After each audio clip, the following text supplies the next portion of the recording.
India கூட்டணி ஆட்சிக்கு வந்தால் கேஸ், பெட்ரோல், டீசல் விலை குறைக்கப்படும் என்று உதயநிதி வாக்குறுதி அளித்துள்ளார்.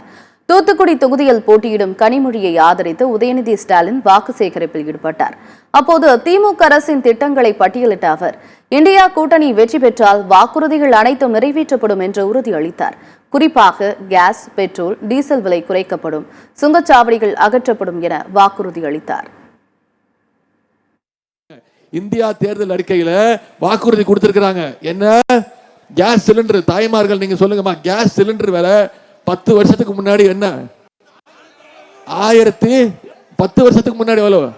480 ரூபா இருந்துச்சுமா. இப்ப கேஸ் சிலிண்டர் விலை எவ்வளவு? ஏத்துனது யாரு? அதுல தெளிவா இருக்கீங்கல்ல, அதுல எந்த சந்தேகமும் இல்ல.